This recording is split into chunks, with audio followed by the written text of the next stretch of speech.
ಬೆಳಗಾವಿಯಲ್ಲಿ ನಿಲ್ತಾನೆ ಇಲ್ಲ micro finance ದಾದಾಗಿರಿ. ಜಿಲ್ಲಾಡಳಿತಕ್ಕೆ ಎಚ್ಚರಿಕೆ ಕೊಟ್ಟರು ಕೂಡ ಈಗಾಗಲೇ ಡೋಂಟ್ ಕೇರ್ ಅಂತೇಳಿ ವರ್ತನೆ ತೋರಿಸ್ತಾ ಇದ್ದಾರೆ. ಜಿಲ್ಲಾಡಳಿತದಿಂದ ಎಚ್ಚರಿಕೆ ಹೋಗಿದೆ, ಸೂಚನೆ ಕೊಟ್ಟಿದ್ದಾರೆ. ಯಾರ್ಯಾರು ಸಾಲ ಪಡ್ಕೊಂಡಿದ್ದಾರೋ ಅವ್ರ ಮನೆ ಬಾಗಿಲು ತಟ್ಟಬೇಡಿ, ಕಿರುಕುಳ ಕೊಡಬೇಡಿ, ಮನೆಯಿಂದ ಹೊರಗೆ ಹಾಕಬೇಡಿ ಅಂತ. ಹಾಗಿದ್ರೂ ಕೂಡ ಮೈಕ್ರೋ ಫೈನಾನ್ಸ್ ಸಿಬ್ಬಂದಿ ವರ್ತನೆ ಡೋಂಟ್ ಕೇರ್ ಅಂತಿದೆ. ಸಾಲದ ಕಂತು ಕಟ್ಟುವಂತೆ ಬೆಳ್ಳಗ್ಗೆಯೇ ಟಾರ್ಚರ್ ಶುರು ಮಾಡಿಕೊಂಡಿದ್ದಾರೆ. ರಾಯಭಾಗ ತಾಲೂಕಿನ ಕೇಮಲಾಪುರದಲ್ಲಿ ಮಹಿಳೆಗೆ ಕಿರುಕುಳ ಕೊಟ್ಟಿದ್ದಾರೆ. ರಾತ್ರಿ ಆದ್ರೂ ಕೂಡ ಮನೆಯಿಂದ ಹೋಗಲ್ವಂತೆ ಫೈನಾನ್ಸ್ ಸಿಬ್ಬಂದಿ. ನೀವು ಹಣ ಕಟ್ಟೋವರೆಗೂ, ಕಂತು ಕಟ್ಟೋವರೆಗೂ ನಾವಿಲ್ಲಿಂದ ಹೋಗಲ್ಲ ಅಂತ. ನೀವು ನಿಮ್ಮ ಜೀವ ಆದ್ರೂ ಬಿಡಿ, ನಮ್ಗೆ ಹಣ ಕಟ್ಟಿ ಅಂತ ಕಿರಿಕ್ ಮಾಡಿದ್ದಾರೆ ಮೈಕ್ರೋ ಫೈನಾನ್ಸ್ ಸಿಬ್ಬಂದಿ. ಇವರ ಕಿರುಕುಳವನ್ನ ಸಾಲ ಪಡೆದಂತ ಮಹಿಳೆ ಎಳೆಯಾಗಿ ಬಿಚ್ಚಿಟ್ಟಿದ್ದಾರೆ. ಯಾವ ರೀತಿ ಕಿರುಕುಳ ಕೊಡ್ತಾರೆ ಅಂತ. ರಾತ್ರಿ ಆದ್ರೂ ಕೂಡ ಮನೆ ಬಿಟ್ಟು ಹೋಗಲ್ಲ, ನೀವು ಹಣ ಕೊಡೋವರೆಗೂ ನಾವಿಲ್ಲಿಂದ ಹೋಗಲ್ಲ, ನೀವು ಜೀವ ಆದ್ರೂ ಬಿಡಿ, ನಮ್ಗೆ ಹಣ ಬೇಕಷ್ಟೇ ಅಂತ. ಇನ್ನು ಬೆಳಗ್ಗೆನೇ ಈ ರೀತಿಯಾಗಿ ಮೈಕ್ರೋ ಫೈನಾನ್ಸ್ ಸಿಬ್ಬಂದಿ ಕಿರಿಕ್ ಮಾಡಿರೋದು. ಈ ರೀತಿ ಬೆಳಗ್ಗೆ ಬಂದ್ರು, ರಾತ್ರಿ ಬಂದ್ರು, ಇವ್ರ ಕಿರುಕುಳ ಮಾತ್ರ ತಪ್ತಾ ಇಲ್ಲ. ಊರು ಬಿಟ್ಟು ಹೋಗಿದ್ದೇವೆ, ನಮ್ಮ ಮಕ್ಕಳ ಕರ್ಕೊಂಡು ದುಡಿಲ್ಲ, ಕರೆ ಬಂದ್ ಬಿಡುವಾರ. ಅಲ್ಲಿ ಕೂತು ಗುಬ್ಬು ಮಾತಾಡೋದು, ಇಲ್ಲಿ ಕೂತು ಮಾಡಿದೇವು ದೇಣ, ನಮ್ಮ ಸ್ವಾರ್ಥ ಮಾಡಿದೇವು, ತೀರ್ಸ್ತೇವೆ ಅಂತ ಹೇಳ್ತಿದ್ದೇವು. ಯಾರ್ದೇ ಮುಗಿಸ್ಕೊಂಡು ಹೊಂಟಿಲ್ಲವ. ಇಲ್ಲಿ ಮಂದಿ ರಾಟ್ ನೀಚ ಐತಿ, ಯಾರು ಒಬ್ರು ಹಚ್ಕೊಂಡಿಲ್ರಿ ನಮ್ಮನ್ನ. ನಮ್ಮ ಈ ಸಂಘಗಳ ಸಂಬಂಧ ಮಗಳ ಸಾಕ್ತಾಳ್ರಿ, ಮಗಳನ್ನ ಮಾತಾಡಿದ ಇವತ್ತನ ಬೇರೆ ಮಾತಾಡಿ ಈಗ ಹಚ್ಕೊಂಡಿದ್ದೇವು. ಈಗ ನಮ್ಗೊಂದ್ ಜರ ದುಡ್ಡು ಮುಡ್ಸಕ್ ಟೈಮ್ ಕೊಡ್ಲಿ, ಸಾಯ್ಲಿ ಉಳಿಲಿ, 12 ತಕ ಬಂದ್ ನಿಂದ್ರದ ಜೀವ ತಿನ್ನೋದ ನಮಗ್ ಬೇಡ ಆಗೈತ್ರಿ. ಇದು ಮನ್ಯಾಗ ಸಣ್ಣ ಮಕ್ಕಳದವ್ರ ಅವ್ ಅಡಿಗೆ ಮಾಡಿ ಹಾಕಾಕ್ ಸೈದ್ ದಿಕ್ಕಿಲ್ರಿ ನಮಗ. ಸಂಘದವ್ರು ಬಂದ್ರಂದ್ರ ಹುಯ್ ಅಲ್ಲತ್ತೀವ್ರಿ ನಾವ್, ಪಗಾನ್ ಪಿಡಿ ಆಗತ್ತೀವ್ರಿ. ಮನ್ಯಾಗ ಜಗಳಗಳ್ರಿ, ಬಡ್ದಾಡೋದ್ರಿ, ಸಾಯೋದು ಇದೆಲ್ಲ ಎದಕ್ ಬೇಕಾಗಿತ್ರಿ ಅನ್ನೋದು ತುಂಬತೇವ್ರಿ ಸರ್. ನೀವು ಕೈಕಾಲ್ ಬೀಳತ್ತೀವ್ರಿ. ಇದು 1 ತಿಂಗಳ ಕಂತ ಉಳ್ದವ್ರಿ, ನಮ್ಮ 8 ತಿಂಗಳಾದ ಉಳ್ದಿಲ್ಲ. ರಾತ್ರಿ 12 ತಕ ಇರ್ತಾರ್ರಿ, ಒಟ್ಟ ಹೋಗಂಗಿಲ್ರಿ. ಊರ್ಲಿ ಹಾಕೋರಿ, ಹಾಕೊಳ್ಳೋರ್ ಇದ್ರ ಹಾಕೋರಿ, ನೀವು ಅಂತಾರ್ರಿ ಅವ್ರು. ಸಹಜ ಹಾಕೋರಿ, ನೀವು ಊರ್ಲೆ ಹಾಕೋರ್ ಕರೆ ನಮ್ ರೊಕ್ಕ ಕಟ್ರಿ. ಹುಡುಗನ ದವಾಖಾನಿಗೆ ಹೋಗಿ ಹುಡುವಾರಿ, ನನಗೆ ಶರತ್ಗೆ ಆರಾಮಿಲ್ರಿ, ಫುಲ್ ಆರಾಮ್ ತಪ್ಪೈತ್ರಿ, ಕೂಸು ನಡ್ಯಾಕ ಬರ್ವಾತ್ರಿ. ಹಾ ರೀ, ಅದು ಆರಾಮ್ ತಪ್ಪಿ ವಾಂತಿ ಸಂಡಸ್ ಆಗತ್ತೈತ್ರಿ, ಹೋಗಿ ಹುಡುವಾರಿ ದವಾಖಾನಿಗೆ.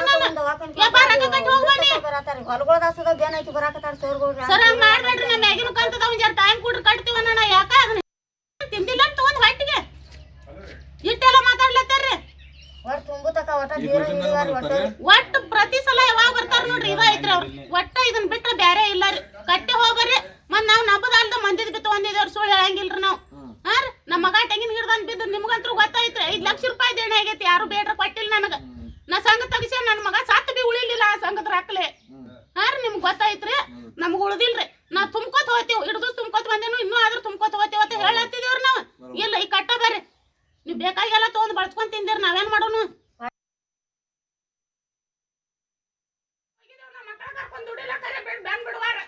ಅಲ್ಲಿ ಕೂತು ಗುಬ್ಬು ಮಾತಾಡೋದು. ಒಂದು ಫೈನಾನ್ಸ್ 10-12 ಮಂದಿ ನಿಂತು ಫೋನ್ ಹಚ್ಚಿರಂದ್ರ ಅವ್ರೆಲ್ಲ ಬಂದು ಒಟ್ಟು ನಮ್ಮನ್ನ ಅಳಿಗಾಡ ಗುಡಂಗಿಲ್ರಿ. ಒಳಗೋಗಿ ನೀರ್ ಸಹಿತ ಕುಡಿ ಗುಡ್ಸಂಗಿಲ್ಲ ನಮ್ಗ. ದಾಂಡ್ರಿಕೆ ಮಾಡತ್ತಾರ್ರಿ. ಒಟ್ಟ ತುಂಬ್ರಿ ಇಲ್ಲ ಸಾಯೋಗ್ರಿ ನೀವ. ಈ ಊರಾಗ ಇವ್ರ ಒಬ್ರನ್ನ ಬಿಟ್ರ ನಮ್ಗೆ ಯಾರು ಒಟ್ಟ ಸಪೋರ್ಟ್ ಆಗಿ ನಿಂತಿಲ್ರಿ. ಇದಕ್ಕಿದ್ದಾಗ ಹೇಳ್ತೇನ್ರಿ ನಾ. ಹಾ ರೀ, ಇಲ್ಲ ಬಂದ್ ಏನಾದ್ರು ಮಾತಾಡ್ತಾರೇನ್ರಿ? ಮಾತಾಡ್ತಾರ್ರಿ. ತುಂಬ್ರಿ ಕಟ್ರಿ, ತಗೊಂದಿಲ್ಲೇನ? ಇಲ್ಲ ಮಂದಿ ಮನಿಗೆ ಹೋಗ್ತೀವಿ ನಾವು. ನೀವ್ ಯಾರ್ಯಾರ ಮೇಲೆ ತಗೊಂದಿರ ಅವ್ರ ಮನಿಗೆ ಹೋಗೋದ್ರಿ, ಅವ್ರಿಗೆ ನಮ್ಗ ಜಗಳ ಹಚ್ಚೋದ್ರಿ. ನಿಮ್ಮ ಆಧಾರ್ ಕಾರ್ಡ್ಗಳು ಲಾಕ್ ಮಾಡ್ತೀವಿ, ನಿಮಗೆ ನಿಮ್ಮ ಮಕ್ಕಳ ಕಾಲ್ರಿ ಶಬ್ ಬರೋದಿಲ್ಲ, ಇದನ್ನೆಲ್ಲ ಅನ್ನೋದಾರ. ಅವ್ರಿಗೆ ಹೋಗಿ ಅಂಜಿಕೆ ಹಾಕ್ತಾರ್ರಿ. ಅವ್ರ ಮನ್ ನಮ್ಮ ಮನಿ ಮುಂದೆ ಹೋಗಿ ಹತ್ತಾರ್ರಿ. ಕಟ್ ಬರುವ ನಮ್ಮ ಆಧಾರ್ ಕಾರ್ಡ್ಗಳು ಲಾಕ್ ಆತಾವ, ಇನ್ನೊಂದ್ ಜರ ಉಳ್ದಾವ್ ಕಟ್ತೀವ್ರಿ ಅಂತ. ಅವ್ರದ್ದು ಕೈ ಕಾಲ್ ಬಿದ್ರ ಅವ್ರು ಕೇಳುವಾರ್ರಿ. ಮೋಸ ಮಾಡಂಗಿಲ್ಲ, ಕೊಟ್ಟಾರ ತಗೊಂಡಿದ್ದೇವ. ಈಗ ನಮ್ಗೊಂದ್ ಜರ ನಾವ ದುಡ್ಡು ತಂದ ಸರ್ ತಡೆ ಕಟ್ಕೋತ ಹೋಗ್ತೀವಿ ಅಂದ್ರ ಅದಕ್ಕೂ ಸಂಘದವ್ರು ಟೈಮ್ ಕೊಡುವಾರಿ ನಮ್ಗ. ಇಲ್ಲಿ ಯಾವ ಸಂಘದವ್ರು ಇವ್ರು? ಅವ್ರವ್ರಿ ಇವ್ರ ಹತ್ನಿ ಫೈನಾನ್ಸ್ ಅವ್ರ 3 ಮಂದಿ. ಹಾರು ಏರವ್ರ 2 ಒಂದ ಗ್ರಾಮೀಣ ಕೊಟ್ರಿ, ಒಂದ SKS ರೀ. SKS ಸಂಘದವ್ರದಂತ್ರು ಮಿಕ್ಕೈತ್ರಿ. ಮ್ಯಾನೇಜರ್ ಸರ್ ಏನ್ ಬಾಯಿ ಬರ್ತೈತಿ ಅದನ್ನೆಲ್ಲ ಮಾತಾಡ್ಲತ್ತೇನ್ರಿ. ಏನಂತ ಮಾತಾಡ್ತಾನ್ರಿ? ಏನಂತ ಮಾತಾಡ್ತಾನ, ಹೊಟ್ಟಿಗೆ ಅಂತಿತಿ ತಗೊಳಕ್ ತಿಳಿಲಿಲ್ಲ ನಿನಗೇನ. ಹೋಗಿ ಅವ್ರನ್ನ ಕರ್ಕೊಂಡ್ ಬರೋದ್ರಿ, ಅವ್ರಿಗೆ ನಮ್ಗ ಬಡದಾಟ ಹಚ್ಚೋದ್ರಿ, ತಾವ್ ಮೋಜ ನೋಡ್ಕೊತ ನಿಂದ್ರೋದ್ರಿ. ಇಟ್ ಮಾಡ್ಲತ್ತಾರ್ರಿ. ಎಲ್ಲಿ ಅವ್ರವ್ರ? ಅವ್ರ ಹಾರು ಏರವ್ರಿ. 2 ಫೈನಾನ್ಸ್ ಅವ್ರಿ. ಇವ್ರ ರತ್ನವ್ರಿ. ರತ್ನಾಕರ್ ಬ್ಯಾಂಕಿನವ್ರ ಅಂತೂ ಮಿಕ್ಕೈತ್ರಿ. ಮಾತಾಡ್ಲಕ್ ಫೋನ್ದಾಗ ಬರುನೇನ ಕಟ್ತಿರಿಲ್ಲ, ನಮ್ಮ ಮೆಂಬರ್ ಮನಿಗೆ ಹೋಗ್ತೀವಿ. ನಮ್ಮದಲ್ದ ಇನ್ನ 2 ಮಂದಿನ ತಗೊಂಡಿದ್ದೇನ್ರಿ. ಅವ್ರ ಕಟ್ ಇನ್ನೊಂದ್ 4-5 ಉಳ್ದಾವ ಸರ್. ಇದೊಂದ್ ತಿಂಗಳ ಅಟ್ಟ ಆಗಿಲ್ರಿ, ನಮಗ ಕಟ್ತೀವಿ ಅಂತ ಹೇಳತ್ತಿದೇವ್ರಿ. ಇನ್ನ 7 ಆಗಿರಂಗಿಲ್ರಿ. ಬಂದ್ ನಮ್ಮ ಮನಿ ಮುಂದೆ ನಿಂತು ಬಿಡೋದ್ರಿ. ಏನು ನಿಮ್ಗೆ ತುಂಬ ಬೆನ್ನ ಆಗ್ತದ್ರಿ ಬೆನ್ನತ್ತದಲ್ರಿ ಮನೇಲಿ ನೀನು ಕೂಸಿನ್ ತಗೊಂಡ್ ದವಾಖಾನಿ ಹೊಂಟೇನ್ರಿ 1 ವರ್ಷ ಕೂಸಿನ್ರಿ ಬೆನ್ ಬಿಡ್ವಾರೆ ತುಂಬೆ ಹೋಗಿ ಬನ್ನಿ ಅದ್ ಏನಾತೈತಿ ಅಲ್ಲಿ ನೋಡುನು ತುಂಬೆ ಹೋಗಿ ಬಾ ಇಲ್ಲ ಗುಂಪಿನವ್ರೆಲ್ಲ ಹಾಕ ಬರ್ರಿ ಎಲ್ಲಾರು ದುಡ್ತಿನವ್ರದಾರ ನಮ್ಗತ್ತೆ ಗುಂಪಿನವ್ರು ಯಾರು ಹಾಕ್ತಾರ್ರಿ ನಮ್ಮ ಮ್ಯಾಗಿನ ಕಂತ ಸರ್ಜ ನಮಗೆ ಟೈಮ್ ಕೊಡ್ರಿ ಎಲ್ಲ ಆತಿದೇವ್ ರಿಟೈರ್ ಮತ್ತೇನಿಲ್ರಿ ಬೇಡ್ಕೊಳ್ಳೋದಂದ್ರ ಎಷ್ಟು ಜನ ತೊಗೊಂಡ್ರಿ ಇಲ್ಲಿ ನಾವು 7-8 ಮಂದಿ ತೊಗೊಂಡೇವ್ರಿ ಸರ್ ನಾವು ದುಡ್ಡು ತಂದ ಸರ್ ತಾಡೆ ಕಟ್ಕೋತ ಮತ್ತಷ್ಟು ಡೀಟೇಲ್ಸ್ ಕೊಡ್ತಾರೆ ಪ್ರತಿನಿಧಿ ಶ್ರೀಧರ್ ಕೋಟಾರಗಸ್ತಿ. ಶ್ರೀಧರ್, ಈಗಾಗಲೇ ಬೆಳಗಾವಿಯಲ್ಲಿ ಮಾತ್ರ ಅಲ್ಲ ಬೇರೆ ಬೇರೆ ಜಿಲ್ಲೆಗಳಲ್ಲೂ ಇದೇ ಸಮಸ್ಯೆ, ಏಕಾಏಕಿಯಾಗಿ ಎಲ್ಲ ಜಿಲ್ಲೆಗಳಲ್ಲೂ ಈ ಸಮಸ್ಯೆ ಶುರುವಾಗ್ಬಿಟ್ಟಿದೆ. ತಮ್ಮ ಅಳಲು ತೋಡ್ಕೊಳ್ತಾ ಇದ್ದಾರೆ, ಮೈಕ್ರೋ ಫೈನಾನ್ಸ್ ಸಿಬ್ಬಂದಿಗಳು ಹೆಂಗೆ ಬೇಕಂಗೆ ಮಾತನಾಡ್ತಿದ್ದಾರೆ ಅಂತ. ನಿಜಕ್ಕೂ ಇಲ್ಲಿ ಏನಾಗ್ತಿದೆ ಅಂತ, ಮೈಕ್ರೋ ಫೈನಾನ್ಸ್ ಸಿಬ್ಬಂದಿ ಕಾನೂನು ಪ್ರಕಾರವಾಗಿ ನಡ್ಕೊಳ್ತಾ ಇಲ್ಲ, ರೂಲ್ಸ್ ಪ್ರಕಾರವಾಗಿ ನಡ್ಕೊಳ್ತಾ ಇಲ್ಲ ಅನ್ನೋದು ಆರೋಪ ಈಗ. ಈಗ ಗಡಿ ಜಿಲ್ಲೆ ಬೆಳಗಾವಿಯಲ್ಲಿ ಮೈಕ್ರೋ ಫೈನಾನ್ಸ್ ಕಿರುಕುಳದಿಂದ ಮಹಿಳೆಯರು ಬೇಸತ್ತು ಹೋಗಿದ್ದಾರೆ ಅಂತ ಹೇಳ್ಬೋದು. ಕೇವಲ ಇದೊಂದು ಘಟನೆ ಬೆಳಗಾವಿ ತಾಲೂಕಾಗಿಲ್ಲ, ಬೆಳಗಾವಿ ಆಗಿರ್ಬೋದು, ಕಿತ್ತೂರು ಆಗಿರ್ಬೋದು, ಖಾನಾಪುರ ಆಗಿರ್ಬೋದು, ಈಗ ರಾಯಬಾಗ್ ಆಗಿರ್ಬೋದು. ಅದೇ ನಿರಂತರವಾಗಿ ಮೈಕ್ರೋ ಫೈನಾನ್ಸ್ ನ ಏನು ಸಿಬ್ಬಂದಿಗಳಿದ್ದಾರೆ ಸಾಲವನ್ನ ಮರುಪಾವತಿಸುವಂತೆ ಆ ಒಂದು ಮಹಿಳೆಯರ ಮನೆಗೆ ಹೋಗುವಂತದ್ದು, ಮಹಿಳೆಯರ ಜೊತೆ ಅವಾಚ್ಯವಾಗಿ ಮಾತನಾಡುವಂತದ್ದು, ಇದರಿಂದ ಮಹಿಳೆಯರು ಒಂದಿಷ್ಟು ನೊಂದುಕೊಂಡಿದ್ದಾರೆ ಅಂತ ಹೇಳ್ಬೋದು. ಪ್ರಮುಖವಾಗಿ ಇಲ್ಲಿ ಸೌಖ್ಯ ಏನಂದ್ರೆ ಮಧ್ಯವರ್ತಿಗಳ ಮೂಲಕ ಏನು ಸಾಲವನ್ನ ಪಡೆದಂತ ಮಹಿಳೆಯರಿದ್ದಾರೆ. ಅಲ್ಲಿ ಸ್ಥಳೀಯವಾಗಿ ಚಿಕ್ಕ ಚಿಕ್ಕ ಸ್ವಸಹಾಯ ಸಂಘಗಳನ್ನು ಮಾಡಿ 3-4 ಫೈನಾನ್ಸ್ ಗಳಿಂದ ಮಧ್ಯವರ್ತಿಗಳಿಂದ ಸಾಲವನ್ನ ಪಡೆದಂತ ಮಹಿಳೆಯರಿದ್ದಾರೆ. ಅವ್ರೀಗ ಸಂಕಷ್ಟಕ್ಕೆ ಸಿಲುಕಿದ್ದಾರೆ ಅಂತ ಹೇಳ್ಬೋದು. ಯಾಕಂದ್ರೆ ಮಧ್ಯವರ್ತಿಗಳು ಅರ್ಧದಷ್ಟು ಹಣವನ್ನು ಸಾಲದ ಹಣವನ್ನು ಇವರಿಗೆ ಕೊಟ್ಟು ಇನ್ನರ್ಧ ಹಣವನ್ನು ಅವ್ರು ಉಳಿಸಿಕೊಂಡಿರ್ತಕ್ಕಂಥದ್ದು, ಜೊತೆಗೆ ಉಳಿದಂತ ಹಣವನ್ನು ನಾನೇ ಬರ್ತೀನಿ ಅನ್ನುವಂತ ಒಂದು ಸಾಲ ಪಡೆಯುವಂತ ಸಂದರ್ಭದಲ್ಲಿ ಅವರಿಗೆ ಭರವಸೆನ ಕೊಟ್ಟಿದ್ರು. ಆದ್ರೆ ಈಗ ಒಂದು ಮಧ್ಯವರ್ತಿಗಳ ವಿರುದ್ಧ ಜಿಲ್ಲಾಡಳಿತ ಪೊಲೀಸ್ ಒಂದು ಕ್ರಮವನ್ನು ಜರುಗಿಸಿತು. ಯಾವಾಗ ಬೆಳಗಾವಿಯಲ್ಲಿ ಒಂದು ಪ್ರಕರಣ ಬೆಳಕಿಗೆ ಬಂತು, ಪ್ರಕರಣ ಬೆಳಕಿಗೆ ಬಂದ ಬಳಿಕ ಹೊಳಪ್ಪ ದಡ್ಡಿ ಎಂಬಾತನನ್ನ ಪೊಲೀಸರು ಅರೆಸ್ಟ್ ಮಾಡಿದ್ರು.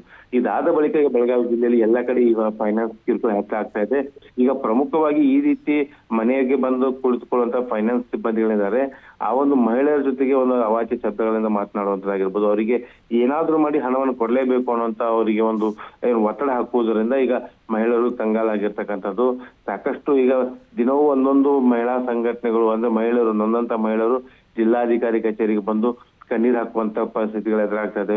ಕೆಲವೊಂದಿಷ್ಟು ಕಡೆ ಫೈನಾನ್ಸ್ ಗಳು ಹೋಗಿ ಮನೆಯನ್ನ ಸೀಜ್ ಮಾಡಿದಂತ ಘಟನೆಗಳು ಕೂಡ ಬೆಳಗಾವಿಯಲ್ಲಿ ವರದಿಯಾಗಿರ್ತಕ್ಕಂಥದ್ದು.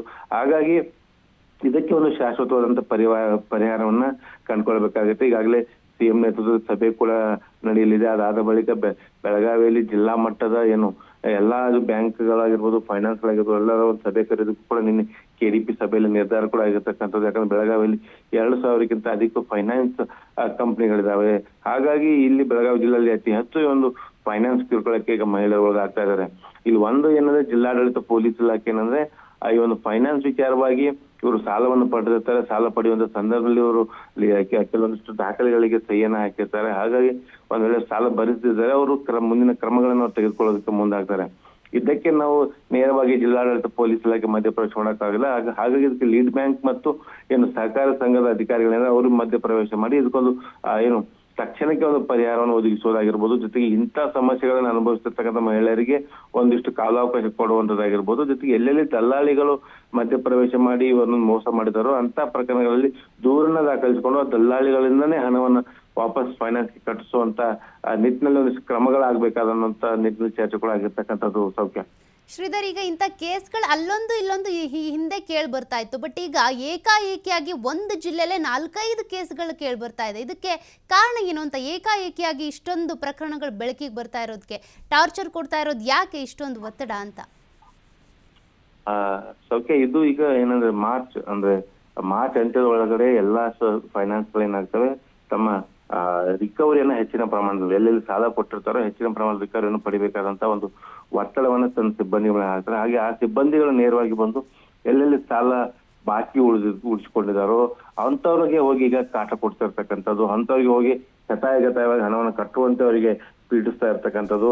ಜೊತೆಗೆ ಈ ರೀತಿ ಮಧ್ಯವರ್ತಿಗಳಿಂದ ಸಾಲ ಪಡೆದು ಆ ಮಧ್ಯವರ್ತಿಗಳು ಆ ಸಾಲವನ್ನ ಫೈನಾನ್ಸ್ ಬರದೇ ಇರ್ತಕ್ಕಂಥ ವಿಚಾರಗಳು ಅಂದ್ರೆ 5 ತಿಂಗಳು 6 ತಿಂಗಳು ಆ ಒಂದು ಕಂತು ಡ್ಯೂ ಇರ್ತಕ್ಕಂಥ ವಿಚಾರ ಬೆಳಕಿಗೆ ಬಂದ ಬಳಿಕ ಈಗ ಅವ್ರಿಗೆ ಹೋಗಿ ಏಕಾಏಕಿ ಎಷ್ಟು ಸಾಲವನ್ನು ಪಡೆದು ಅಷ್ಟು ಸಾಲವನ್ನು ಭರಿಸಬೇಕು, ಎಷ್ಟು ಕಂತನ ಬಾಕಿ ಕಂತನ ಭರಿಸಬೇಕು ಅನ್ನೋ ಒಂದು ನಿಟ್ಟಿನಲ್ಲಿ ಒತ್ತಡವನ್ನು ಹಾಕ್ತಾ ಇದಾರೋ ಇದರಿಂದ ಈಗ ದಿನೇ ದಿನೇ ಇಂಥ ಪ್ರಕರಣಗಳು ಬೆಳಕಿಗೆ ಬರ್ತಾ ಇದಾವೆ. Okay, thank you Sridhar ಡೀಟೇಲ್ಸ್ಗೆ.